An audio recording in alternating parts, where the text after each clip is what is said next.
Hello friends, welcome back to my channel. నేను మీ వాణి. అందరూ ఎట్లుండ్రు? మంచిగుండ్రా? నేనైతే మంచిగున్నా. మీరందరూ కూడా మంచిగా ఉండాలని అయితే మనస్ఫూర్తిగా అయితే కోరుకుంటున్నా. ఈరోజు మన ఛానల్లో రెసిపీ వచ్చేసి ఏంటిదంటే దీంట్లో పోషక విలువలు అయితే పుష్కలంగా ఉండే పెసర్ లడ్డు. పెసర్లు ఉంటాయి కదా అండి, పప్పు కాదు పెసర్లు. ఆ పెసర్లతోని లడ్డు ఎట్లా చేసుకోవాలనో, చక్కెర వేయకుండా బెల్లంతోని ఎట్లా చేసుకోవాలనో అయితే ఈ వీడియోలో నేను చూపిస్తా. ఇది అయితే మంచిగా పిల్లలకైనా పెద్దోళ్ళకైనా మంచిగా అయితే బలంగా అయితే ఉంటుంది తింటే. ఏం లేదండి, ముందుగానైతే ఒక కప్పు పెసాలను అయితే తీసుకుందాం. అట్లా కిస్మిస్లు, బాదాంలు, ఇంకా ఏం జీడిపప్పులు ఇంకే వేసుకుంటా అన్నా అవన్నీ కూడా తీసుకొని పక్కకు పెట్టుకోవాలి. మనం వేసుకునేటన్నీ మన ఇష్టం.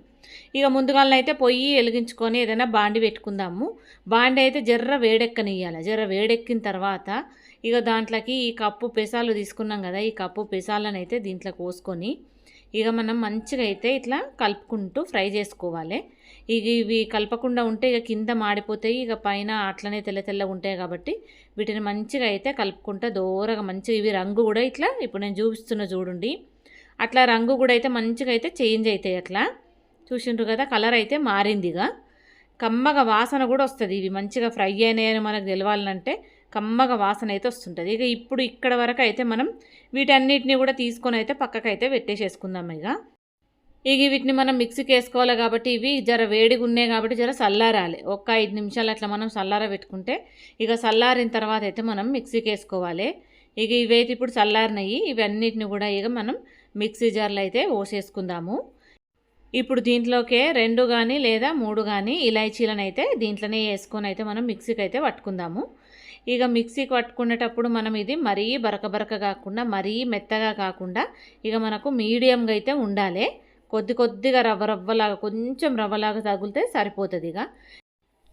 ఇప్పుడు ఏదైనా ఒక బాండి పెట్టుకొని దాంట్లోకే 2 చెంచాల నెయ్యి అయితే వేసుకుందాము. నెయ్యి జర్ర మనకు కరుగుతైతే సరిపోతుంది. మంటను జర లో ఫ్లేమ్లో పెట్టుకొని నెయ్యిని జర్రసేపు అయితే కరగబెట్టుకోవాలి.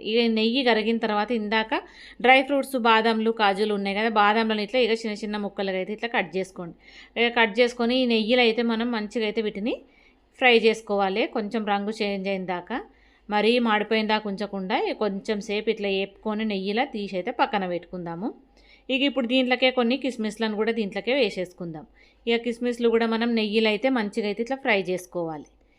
అవి కూడా మాడిపోకుండా ఉండేంత దాకా చూసుకొని మనకైతే ఇప్పుడు మంచిగా అయితే ఫ్రై అయిపోయినాయి కదా, వీటిని కూడా తీసి అయితే పక్కన అయితే పెట్టేసేసుకుందాం.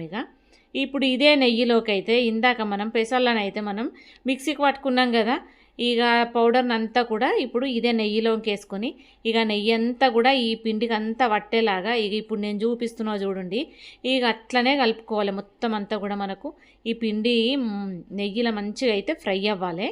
ఒక్క 5 నిమిషాలు 10 నిమిషాలు ఫ్రై చేసుకుంటే మనకు సరిపోతుంది. చూసిండ్రు కదా, ఇట్లా నెయ్యి అంతా పట్టిన తర్వాత పిండి రంగు కూడా జర చేంజ్ అవుతుంది. ఇప్పుడైతే మనం స్టవ్ అయితే కట్టేసేసుకుందాం. ఇది పక్కనే దింపేసేసుకుంటే పిండి మనకు జరసేపు చల్లారాలి. ఇప్పుడు మనం స్టవ్ వెలిగించుకొని వేరే ఏదైనా ఇంకో చిన్న గిన్నె పెట్టుకుందాము. దాంట్లోనికి ఒక కప్పు పెసర్లు తీసుకున్నాం కదా, ఒక కప్పు బెల్లం తీసుకోవాలి. కప్పుకి కప్పు, మీరు 2 కప్పులు తీసుకుంటే 2 కప్పుల బెల్లం. జర్రంతా తగ్గించి తీసుకున్నా పర్వాలేదు. దాంట్లోకి కొన్ని నీళ్లు పోసుకోవాలి, మరీ ఎక్కువ కాదు. ఇది మనకు పాకం కాకుండా కొంచెం బెల్లం కరిగి ఒక్క నురగ ఒక పొంగు వస్తే సరిపోతుంది. అట్లా మనం దాన్ని మొత్తం ఇట్లా చేసుకున్న తర్వాత ఇప్పుడు జాలి పెట్టుకొని ఇట్లా వడపోసుకోవాలి. మనకు నలకలు అవి ఇవేమన్నా ఉంటే మనకు జాలీలోకి వచ్చేస్తాయి కాబట్టి ఇట్లా తీసుకొని పక్కన పెట్టుకుందాం. ఇప్పుడు పిండి అయితే మనకు చల్లారింది, నెయ్యి లేపి పెట్టుకున్నాం కదా. దాంట్లోకే ఇందాక మనం ఫ్రై చేసి పెట్టుకున్న ఈ డ్రై ఫ్రూట్స్ ఉన్నాయి కదా, అవన్నీ కూడా వేసేసుకోవాలి. బెల్లం సిరప్ కూడా జర్ర చల్లార పెట్టుకోవాలి. కాలుతుంటే మనకు లడ్డు కట్టడానికి రాదు కాబట్టి జర్ర చల్లార పెట్టుకొని ఆ చల్లారిన తర్వాత దీంట్లోకి వేసుకొని చూసుకుంటూ అయితే ఇట్లా కలుపుకోవాలి. జర్ర చేయికి నెయ్యి కానీ ఇంత రుద్దు చేసుకొని ఇప్పుడు నేను చూపిస్తున్న విధంగా లడ్డూలు అయితే కట్టుకోవాలి. లడ్డూలు అయితే మంచిగా సాఫ్ట్గా మంచిగా అయితే వస్తాయి. ఎక్కడన్నా మనకు కొంచెం ఆరిన తర్వాత లడ్డు కొంచెం పొడి పొడిగా అయిందనిపిస్తే కొంచెం నెయ్యి దాంట్లోకి వేసుకొని కలుపుకుంటూ అయితే లడ్డు కట్టుకోవాలి. చూసిండ్రు కదా లడ్డు అయితే ఎంత మంచిగా వచ్చిందో. పిల్లలకి ఇది పొట్టుతో ఉంటుంది కాబట్టి మంచిగా అయితే బలం, పిల్లలకు తిన్నా పెద్దోళ్ళు తిన్నా చాలా ఇష్టంగా తింటారు. టేస్ట్ కూడా అయితే చాలా అంటే చాలా మంచిగా ఉంటుంది. ఇక మనం ఎప్పుడు చేసుకునే ఇక అన్ని లడ్డూలు కాకుండా ఇక ఈ లడ్డును కూడా ఒక్కసారి అయితే మీరు చేసి చూడండి. ఇక ఎంత మంచిగా అవుతుందంటే ఇక పిల్లలు కూడా ఇష్టంగా అయితే తింటారు. ఇక లడ్డు ఎట్లొచ్చింది అనేది అయితే నాకు ఒకసారి కామెంట్ బాక్స్లో అయితే కామెంట్ పెట్టండి. మీరు కూడా ఒకసారి అయితే తప్పకుండా అయితే ట్రై చేసి చూడండి. ఇక చూసిండ్రు కదా లడ్డూలు అయితే ఎంత మంచిగా వస్తున్నాయి. ఇట్లా ఒక్కొక్క లడ్డుకు సరిపోయేటంత కొంచెం కొంచెం తీసుకుంటే అయితే ఇక లడ్డూలు అయితే ఇట్లా కట్టుకోవాలి. ఇక మిగిలిన లడ్డూలు అన్నింటినీ కూడా ఇక అట్లనే చుట్టుకొని అయితే పక్కకైతే పెట్టేసుకుందాము. ఇక ఈ లడ్డూలు చేసుకోనికైతే ఇక మనకు నెయ్యి కూడా అసలు నెయ్యి కూడా పట్టది. 2 చెంచాలు వేసిన మాకు మొత్తం నెయ్యితోనే కావాలనుకుంటే ఇక బెల్లంను డైరెక్ట్గా వేసేసుకొని ఇక నెయ్యే పోసుకొని అయినా చేసుకోవచ్చు. నెయ్యి తక్కువ తినేవాళ్ళు అనుకునే వాళ్ళు ఇట్లయితే చేసుకోవచ్చు. ఎట్లా చేసుకున్నా కానీ ఇక మంచిగా అయితే ఉంటుంది. చూసిండ్రు కదా ఇక లడ్డు మనకి ఇరిచి చూసినా ఎంత మంచిగా ఉన్నదంటే టేస్ట్ కూడా చాలా బాగుంటుంది. ప్లీజ్ ఈ వీడియో కనుక మీకు నచ్చినట్లయితే లైక్ చేయండి, షేర్ చేయండి, అట్లాగే సబ్స్క్రైబ్ చేయడం మాత్రం మర్చిపోకండి. మరిన్ని వీడియోస్తో అయితే నేను మీ ముందుంటాను. Thank you for watching.